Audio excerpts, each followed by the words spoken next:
રામ આજ ભલે તમને પ્રકાશ દેખાતો હોય નરી આંખે, પણ દરેકના જીવનમાં એવી પરિસ્થિતિ નિર્માણ થાય કે અજવાળું હોવા છતાંય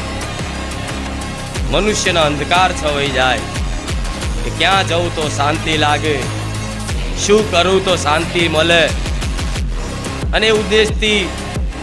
ફરી ફરીને બારેજા ધામ આવ્યા છો ને. હા તો ટકીને દર રવિવાર ખાલી થોડા ક્ષણો માટે શાંતિથી પલાઠી વારીને એક જગ્યાએ પોતાનું સ્થાન ગ્રહણ કરી અને શાંતિથી આ મારા શબ્દોને સાંભળવાની જરૂર છે.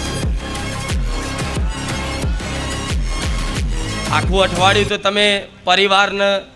ઘર સંસાર માટે આપો છો, સમય પૂરેપૂરો આ સંસાર માટે આપો છો, પણ થોડોક સમય કોઈ માતાજી ભગવાનની કૃપાથી ક્યાંક આવા પાવન ધામમાં જવાનો અવસર પ્રાપ્ત થાય અને અમે આવી પ્રવચન રૂપી વાણી સાંભળવા મળે